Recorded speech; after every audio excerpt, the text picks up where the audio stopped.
My guest today is Professor Alan Dershowitz, an American lawyer and law professor known for his work in U.S. constitutional and criminal law. And from 1964 to 2013, he taught at Harvard Law School. Now, Mr. Dershowitz has taken on high profile and often unpopular causes and cases, and he has represented such celebrity clients as Mike Tyson, even Patty Hearst, Leona Helmsley, even Julian Assange, and Jim Bakker, just to name a few. Now, he is a regular media contributor, political commentator, and legal analyst, and he is here today to discuss his brand new book, The Preventive State: The Challenge of Preventing Serious Harms While Preserving Essential Liberties. So let's welcome my esteemed guest today, Professor Alan Dershowitz, to the show. Welcome. Thanks for having me. I appreciate it. You're very welcome. Well, I have to say that the moment I opened up your book, the first paragraph actually caught my eye.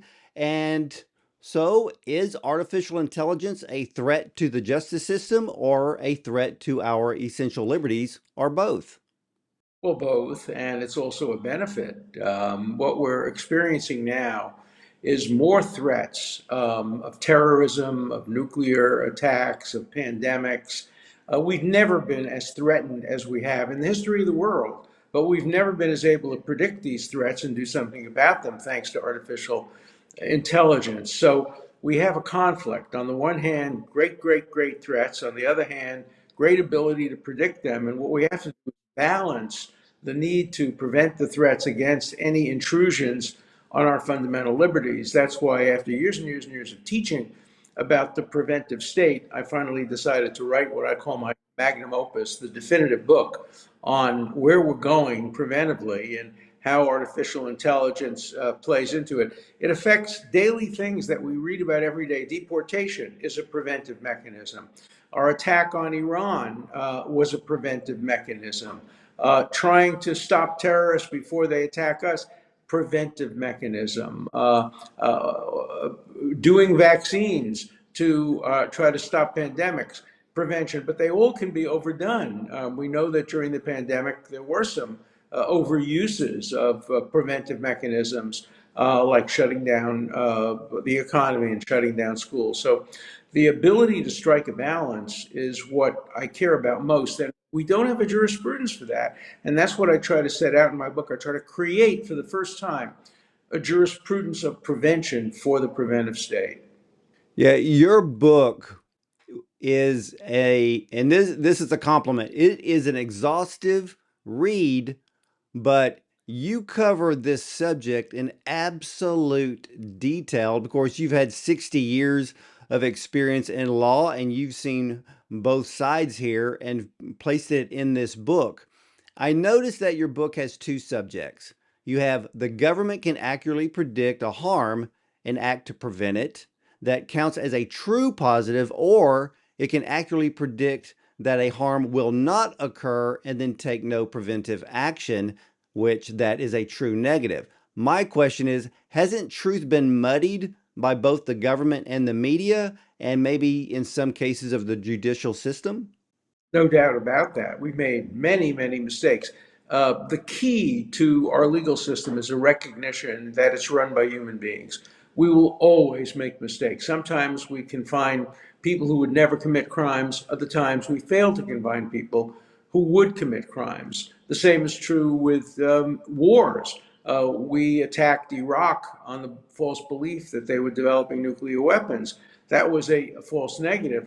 On the other hand, we failed to attack countries that were preparing for 9/11, and Israel failed to prevent Hamas on October 7th. Those were all false negatives. The one point I want to make, and I think your listeners and viewers will be interested in this is a really important book, and it's the most important of the 58 books I ever wrote.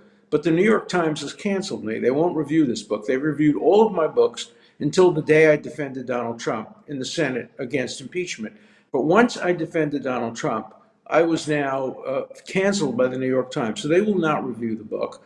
The Harvard Club of New York invited me to speak about the book, and then somebody discovered, oh my God, this is a guy who defended Donald Trump, and they canceled the speech. And so if people are out there thinking, oh my God, we have to do something about this cancel culture, the best revenge is, go online, go to Amazon and buy the book, and show the New York Times and show Harvard that they can't stop people from getting access to a book. You can't, in the United States, you can cancel, but you can't censor. And that's why I continue to write books, because I want to have direct access to my readers. And I really thank you and appreciate you for having me on your show, because I can't get in the New York Times and I can't get to the Harvard Club and other things like that. So I have to do it directly through you. Thank you.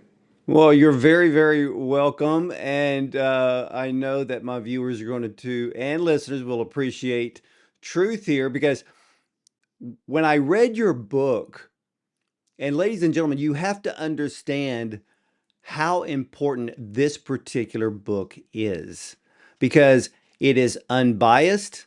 It's extremely balanced. I know I'm sounding like I'm a commentator on Fox News here, and I don't mean to, but the thing is, the truth is, this book is literally unbiased. It's law. It shows us what's happening today, what's happened in the past, and what the United States has done, what Israel has done, how the pandemic was handled. And so, Professor, I applaud you for taking 60 years of knowledge and experience and putting it into this one book. And I will go on a limb and say this book should be required reading in every law school in America. Well, I hope so. If I'm going to be remembered for my contribution to law for the next years, it will be for this book. People forget who I represented, Klaus von Bülow and O.J. Simpson and Donald Trump and Bill Clinton. That's the past. But writing about prevention is about the future, because we're going to do more of it. I mean, take, for example, the issue of deportation, which is in the headlines every day now. It is the most contemporary form of preventive justice. And it's thousands of years old. We called it exile back in the day, when kings and monarchs would exile their enemies. Today we deport them, but it's a form of exile. And so we need a jurisprudence to decide how we go about deporting, what's the proper process, who can be deported, who makes the decisions, what role do the courts play, what role does the legislative, the executive play. All of these things are important, and I address them in the book. How do you decide whether to attack Iran's nuclear underground facilities? Is it possible that it could be a false positive, that we're making a mistake? You have to balance that against, what if we're not making a mistake? What if Iran were in the process of developing a nuclear arsenal that they could use against America and America allies? So we have to decide the costs and benefits of the possibility of making either of the mistakes that you identified, a false positive or a false negative, and they can be cataclysmic. Take, for example, World War II could have been prevented had Britain and France, and I go into this in detail in my book, had Britain and France invaded Germany as Goebbels thought they would. But they didn't, and they allowed Germany to become the superpower of Europe and ended up killing 50 million people. That was a false negative, probably the worst in history. Failure to anticipate Pearl Harbor was a false negative. Failed to anticipate 9/11, failing for Israel to anticipate October 7th. These are all false negatives. We tend to forget about those because we don't think about them as things we did. It's things we didn't do. And so I write a lot about false negatives and false positives. Sometimes we do things that are terrible. We locked up 110,000 Japanese Americans in camps following Pearl Harbor. Probably not a single one of them ever would have committed espionage or sabotage. They were loyal Americans, but we made a terrible mistake by locking them up. That was a false positive. So, all through the book, which I hope is written with some humor and a sense of irony, rather than it's not a scholarly academic book. It's a book designed for bright people who want to read about current events and about the future. I hope people will read it and maybe come up with ideas of their own about how to deal with these inevitable mistakes. Well, the thing about what you have said, and when I was reading it in your book, and I found your book highly educational, and because you place the reader, so you're giving the reader this incredible education, but you're also placing us on both sides of the coin, because really each side of the coin is a what if. Yeah, Because yeah. and a what if is okay if you're saving lives or and you're preventing maybe a mass casualty event. But this is a learning experience because, you know, if we look back at our history in the United States, if we go back 100, 150 years ago, we can dig up all of the bad things that we have done. But over time, eventually, I hope that our government has learned a lot of things, and you bring a lot of this to light in the book. And so Mhm. oh, no, go ahead. Okay.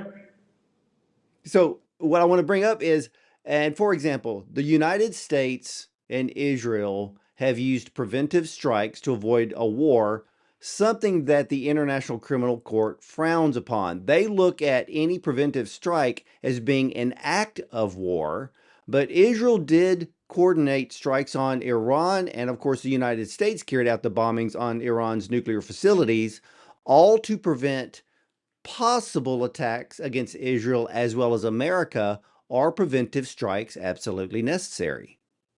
They are, and the International Criminal Court is very naive, and they don't really understand the need for prevention. Look, this goes back to the earliest book of the Bible, the book of Genesis, where God tells Abraham, I'm going to kill all the people of Sodom. And Abraham says, whoa, wait a minute, what if there are 50 innocent people? And God says, all right, if there are 50 innocent people, I'll spare them. And they argue and they fight about it. And finally, God agrees that if there are 10 or more innocent people, I won't do it. But what if there are only 6 or 7? Then he would do it. He would allow some false positives in order to prevent false negatives, because the evil people of Saddam would otherwise go out and commit terrible, terrible crimes. And so, for example, what's going on in Gaza now, it's terrible that so many innocent people and so many children have been killed. But the reason is because Hamas hides its soldiers and its fighters among children and among civilians in a deliberate effort to get Israel to kill civilians so that the world will turn against it. But Hamas has threatened to do more and more and more October 7th. And so you can understand the people of Israel saying, my God, our government can't allow that to happen. We have to take preventive action to make sure that Hamas no longer is in control of the Gaza, and the world is split on this. I mean, and Americans are split on this, and I can understand it. And so, in my book, The Preventive State, I try to present both sides of the issue, and it's not a political book. It's not about Donald Trump. It's not about Hillary Clinton and Bill Clinton. It's very apolitical. It's a book that could be either accepted or criticized by both Democrats and Republicans, liberals and conservatives. And so it attempts to look at this from a neutral way.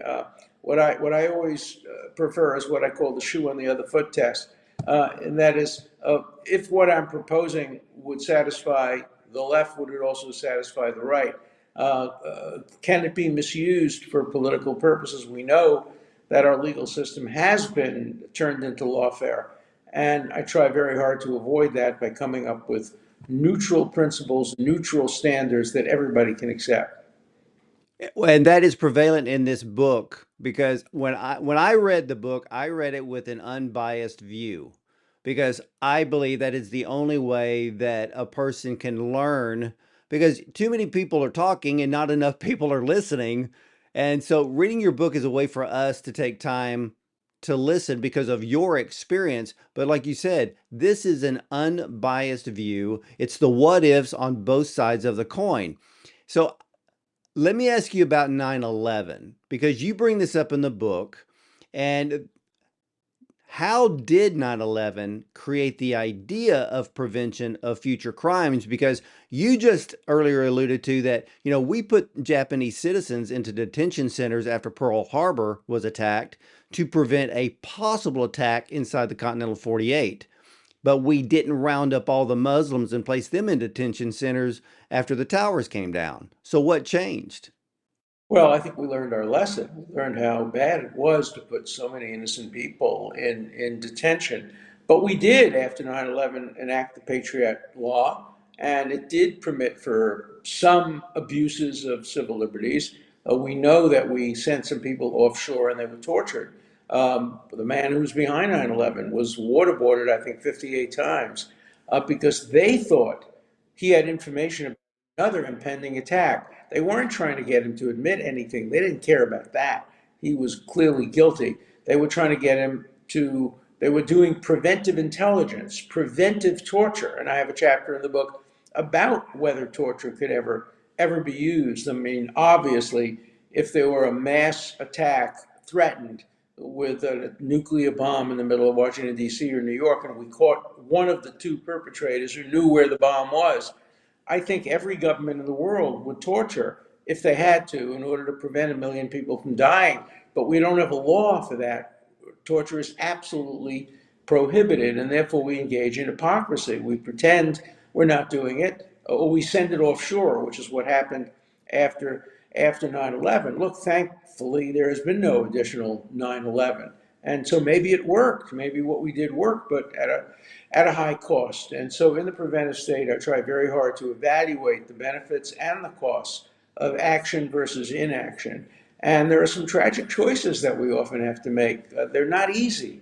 And sometimes civil libertarians, like the American Civil Liberties Union, thinks these issues are just easy. Just ignore it. Just don't do it. Yeah, that's what caused the Second World War to occur. So inaction can be even more dangerous than false action.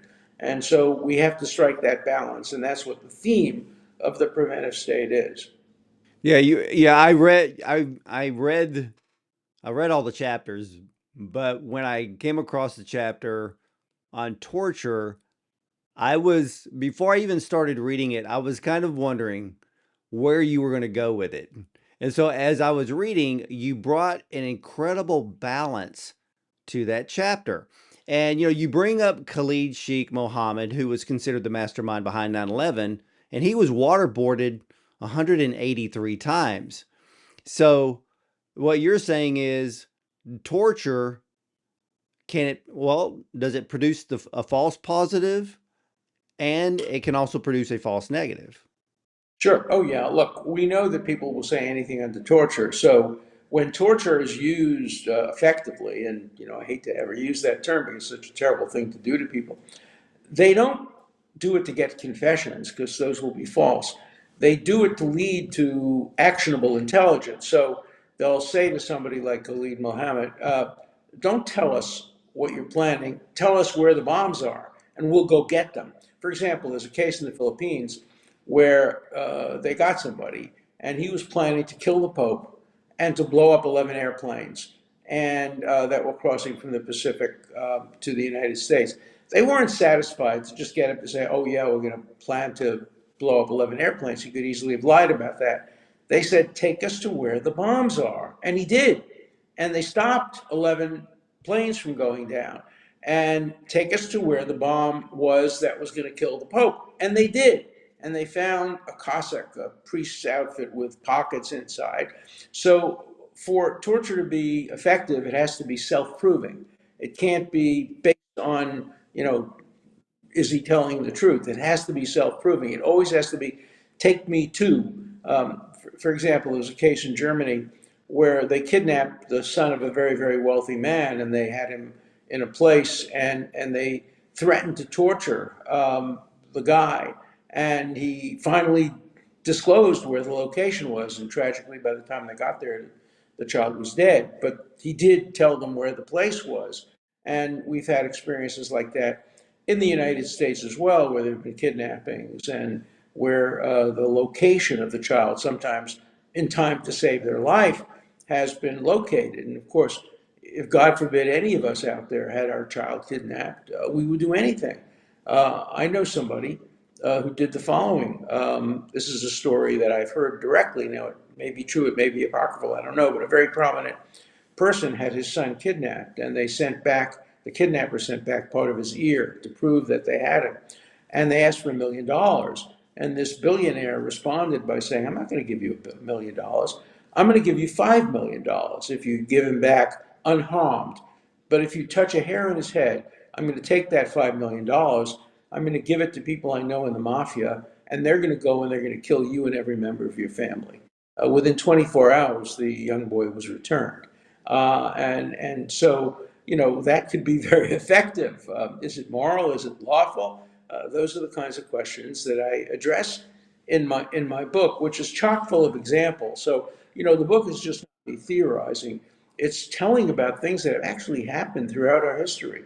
For example, when the Romanovs were murdered by the communists, by the Bolsheviks in 1917 or before that, when communism was established, they not only killed the Tsar, they killed his children in order to prevent the recurrence of the czar, or in order to prevent vengeance. When the mafia kills somebody in Italy, in Sicily, for example, often they will not only kill their enemy, but kill the son to prevent the son from taking revenge. And what's the old expression is, when you take revenge, always dig two graves, because you're going to get the person and they're going to get you.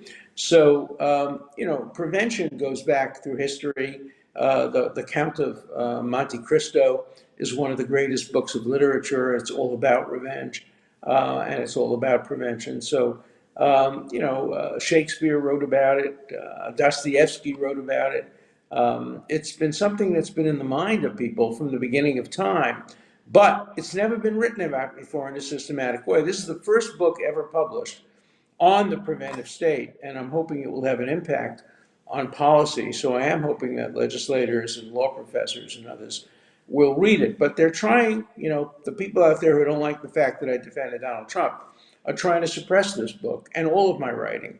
So I urge you, if you don't like suppression, the best way of preventing that is to go out and get the book, and get people to read it. And that way we send a message to the New York Times and other institutions that you can't suppress free speech. You can't. Joseph McCarthy didn't win, and you won't win, because you're just the new McCarthyites. That's exactly right. And I don't mind having you on my show. And just recently, I'd interviewed a French filmmaker who lives about 20 kilometers from Gaza's border. And so he went in to investigate, did a film, and I had him on my show. And we talked about the atrocities that Hamas actually commits and blames it on Israel, which is why this world is so divided on that subject, because most of the public doesn't know the absolute truth, but what's actually going on in Gaza being caused by Hamas. So I don't mind stepping out a little bit to interview people like you, and even with the French filmmaker, every American television network turned down an interview with him except for me. So I'm glad you're on my show. Well, James Madison, the author of the First Amendment, would be very proud of you, and would say you're doing what he intended when they wrote the First Amendment. And so keep doing it, and keep putting controversial people on all sides of the issue on the air, because you are the personification of freedom of speech. Well, I appreciate that, Professor. And I want to ask you about the Secret Service, because you bring this subject up in the book because the Secret Service has been in the news since the failed assassination attempt on President Trump in Butler, Pennsylvania. All the obvious signs were there. The Secret Service failed at their job and people died. And all they got, well, last week was a slap on the wrist. Nobody was fired. But how can President Trump even trust those around him to protect him? It's very difficult. Look, I know Secret Service agents. I've worked with them over the years. Some of them are the bravest and boldest and nicest people you'll ever meet. But from the top, there wasn't the kind of direction and supervision that could easily have prevented that shooting. And, just that shooting came this close to killing the presidential candidate. Imagine what that would have done to this country. We were already so divided over Donald Trump. If, God forbid, he had been killed or disabled, my God, what it would have done. And then it almost happened the second time. And it's so crucial that it not happen a third time. I opened my book, the first chapter on the book is preventing presidential assassinations, and how difficult it is, because there are so many threats against the president. Look, there are threats against me. I get threats every single day. I got one yesterday. And uh, most of them I don't take seriously, but occasionally I've had threats on my own life, and I've had to have the FBI protect me. I had an FBI agent basically living with me for a month when a neo-Nazi guy put out a contract on my life. The FBI agent loved the assignment because I took them to Celtics games and Red Sox games, and they went to my classes, and they had a great time. But until the person was arrested and confined safely, my life was at risk. And so I took preventive action, obviously. And so I've been thinking about prevention myself in a personal way for a long time. Well, tell me, how was Thomas Crook's failed assassination on President Trump became a near lethal false negative? And that's true, and it can happen again. And we had false positives when they didn't take sufficient action. The thing that's so upsetting about first attempt on Trump's life is exactly what happened with President Kennedy. With President Kennedy, they failed to take precautions and look at the Dallas Book Depository. They should have, from whatever it was, the seventh floor. It was an obvious location from where a shooter could come. And the same thing happened in Pennsylvania. The rooftop was such an obvious place, and somebody said, "Oh, but it was sloped, so we didn't want to send people up there." Nobody should have been allowed anywhere near where a person could hold a gun. And they actually got the shot off. And then minutes later, he was killed. But still, was too late. It only through the grace of God and just luck that he wasn't killed. And what a catastrophe that would have been to American electoral politics. And we've had these catastrophes. I was just starting my career when John Kennedy was killed. I was a law clerk in the Supreme Court. I was the one who had to notify the justices of the shooting. They were in a conference. And then I was working with Bobby Kennedy at the time when he was shot. And I had a lot of activity in the civil rights movement when Martin Luther King was shot. I had dinner with Malcolm X just weeks before he was shot. And I had a law case with Meyer Kahana on the Thursday night before the Monday night in which he was assassinated. So, I have been close. I sound like Forrest Gump or Zelig in Woody Allen's movie, but I've been close to these assassinations, and so they directly affected me from the time I was a young man, from the time I was a law clerk in 1961, and those times, yeah. I've been surprised because after when I was reading that particular chapter, the thought entered my mind. I was kind of wondering because we live in a world of incredible technology, even down to firearms. We know that we have Marines and Green Berets and Army Rangers who have gone to sniper school. They can almost take a target out from 2 miles away. I'm surprised that with any president that if they're going to hold an outdoor rally, why the perimeter doesn't exceed 2 miles. I agree with you completely, and why the president doesn't always talk behind the shield. When I spoke at University of Toronto, I think it was, in Toronto, and they had been a threat on my life, they put a bulletproof shield in front of me, and there were police on the stage holding bulletproof shields to protect me. I would think that when presidents speak at outdoor rallies like this, that would be a first step. Now, presidents they don't like anything between them and their crowd. They want to be able to talk directly. And I've been with presidents and prime ministers when they work the rope, and the Secret Service is always trying to keep them back. I remember I was having dinner. This is a name dropping story, but I was having dinner with Benjamin Netanyahu a few years ago, and it was the Jerusalem Day, and he was going from his house to speak at a large, and he took me with him. And I, their previous Israeli prime minister was assassinated, Yitzhak Rabin, and Netanyahu was as divisive as Trump, and half the people in Israel would like to see him no longer prime minister by hook or by crook. And so I was looking all around. I was in his bulletproof car, and then I actually drove with him once in New York, where he went from the UN to the 92nd Street Y, and there were his own agents with machine guns standing on the running board of the truck. So, you know, assassinations are a real threat, and particularly in democracy. Putin doesn't have to worry because he very rarely goes out from the Kremlin, but Trump wants to be in the crowds. He's there all the time, and he's at risk. And we have to make sure that the Secret Service takes whatever preventive measures are necessary to not only protect him, but to protect democracy. That's why I started the book, The Preventive State, with presidential assassinations. A, because they're in the news. B, because they present perfectly the risks of a false negative, failing to do something, and the costs we're willing to pay in possible false positives. We do arrest a lot of people who threaten the president who would never carry out their threats.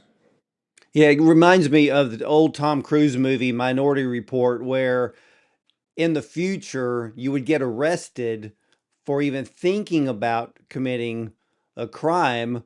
And hopefully we don't go that far, but of course we're all carrying smartphones, which is basically a modern day surveillance device. So we'll all have to be thinking about that as time goes by. But you have a chapter in this book that I was so elated that you wrote. And it was the chapter on preventing crime, bail, sentencing, and preventive detention. Now, has the phrase innocent until proven guilty become obsolete? It has in many ways. We don't really follow it. We don't really believe it. And you talk about Minority Report. Elon Musk is working on brain tapping. He's working on a technology that will allow us to figure out what people are thinking. Back in the common law in the 1500s, it was a capital crime to, quote, compass the death of the king. That is, to think about the death of the king, even thinking about it. And of course, nobody could find out what people were thinking unless they spoke about it.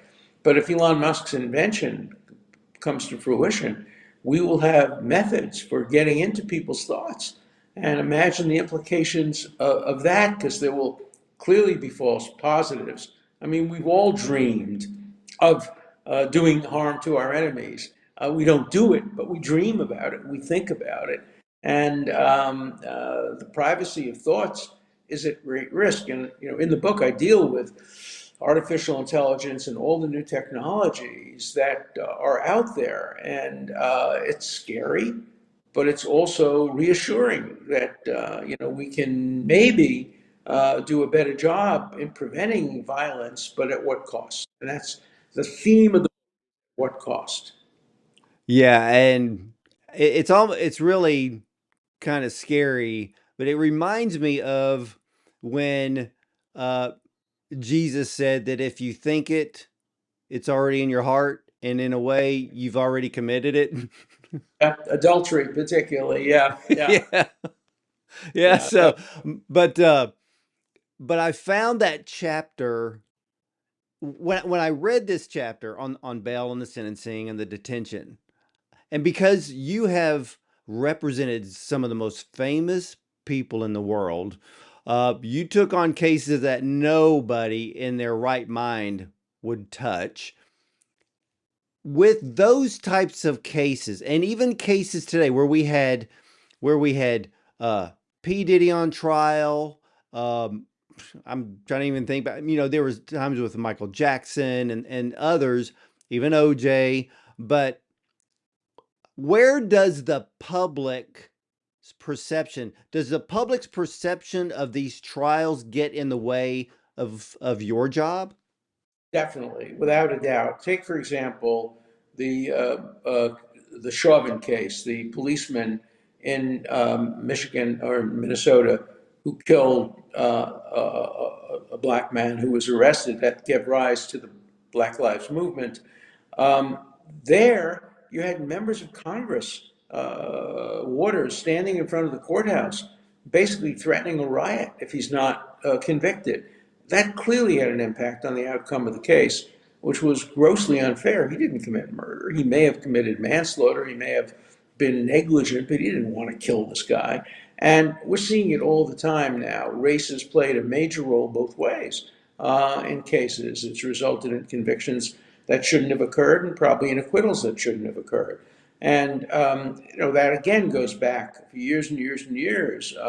In the South, black people were lynched if they were acquitted, and they were never, very rarely acquitted because the juries were all white, and they weren't doing justice. They were enforcing racial segregation. So public clamor has a role to play, and that's why the Bill of Rights is so important about assuring a fair trial, and we have to make sure that those are implemented, even if it means occasionally a guilty person goes free. The common law says, better 10 guilty go free than one innocent be wrongly confined. That goes back to the Bible, to the story of Saddam. And it's not something that we take seriously enough. You talked about the presumption of innocence.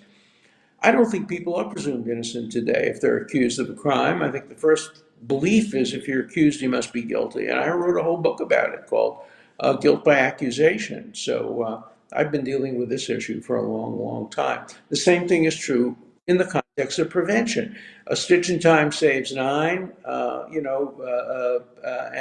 and we have all those slogans that make it clear that we'd rather err on the side of confining somebody who wouldn't commit a future crime than allowing somebody to go free and commit a future crime. Those are the kinds of balances I deal with in my book, The Preventive State, so I hope people will read it. They will, because I want to make sure they read it, Professor. And I do want to ask about, with the previous Diddy trial, before the trial started, his lawyers are trying to get him bail. And they tried every trick in the book to get him out on bail, even with bail set at well over $1 million. He didn't kill anybody.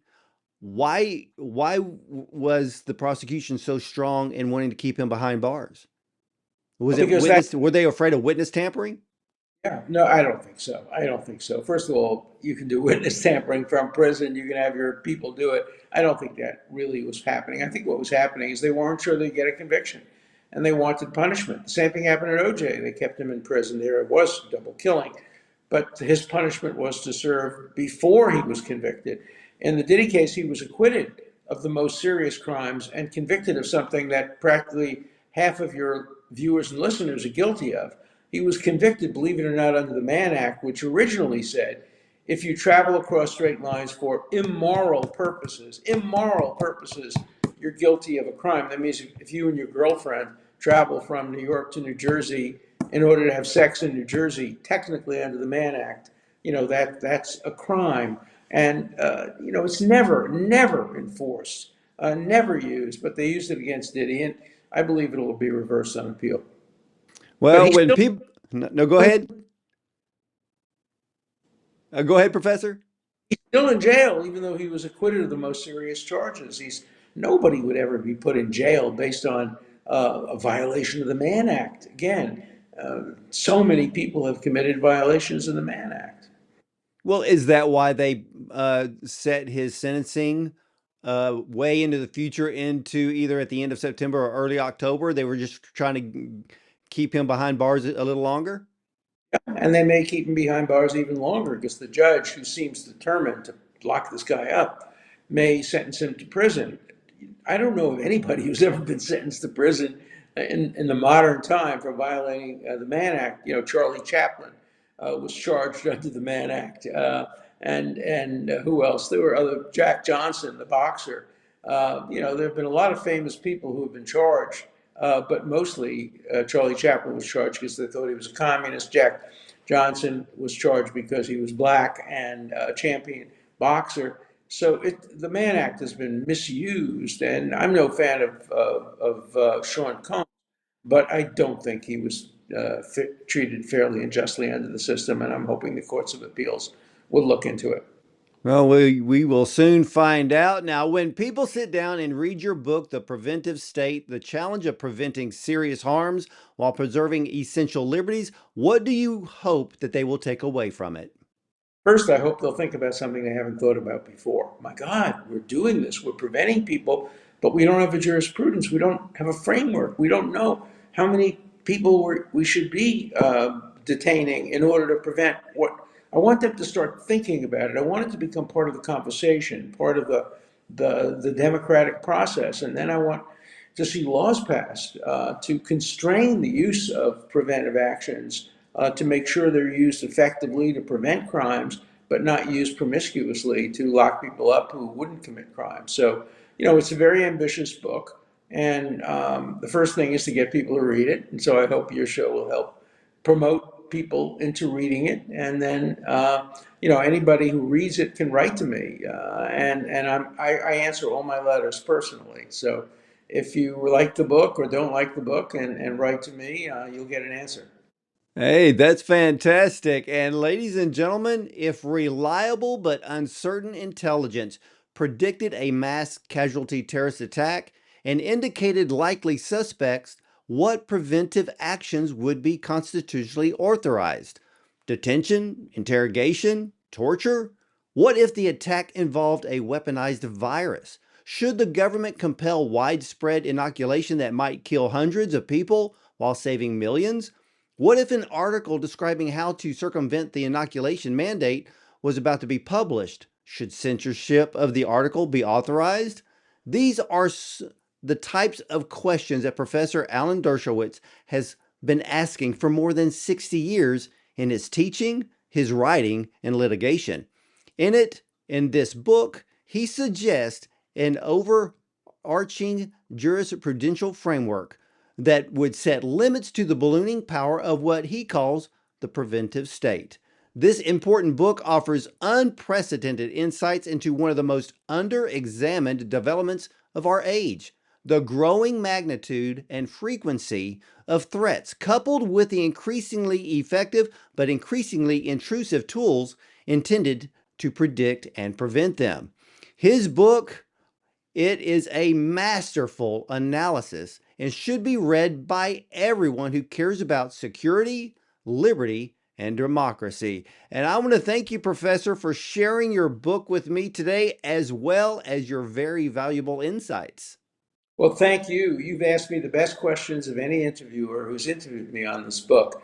And I hope you'll send me a copy of the recording so I can circulate it to all of my friends, because this is one of the best interviews I've had on the book. And thank you for having read it. Thank you for asking other people to read it. I really appreciate it. You're very, very welcome. And I will make sure that you get a copy of this interview to share with everyone. And ladies and gentlemen, Professor Dershowitz's book is available on Amazon.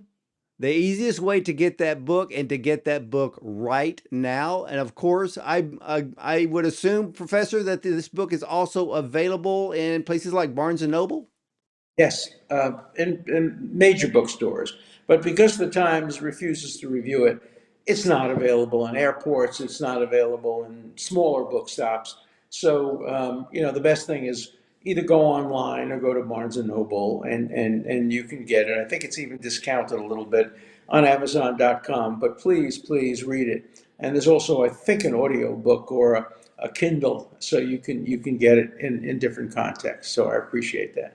And I'm a big Kindle user, and that's how I read this book. So Oh, again, good. ladies and gentlemen, the title, The Preventive State, the challenge of preventing serious harms while preserving essential liberties. Again, this is a book that everyone needs to read. This book is unbiased in every chapter. It's educational. And just like the professor said, there's a little humor in there.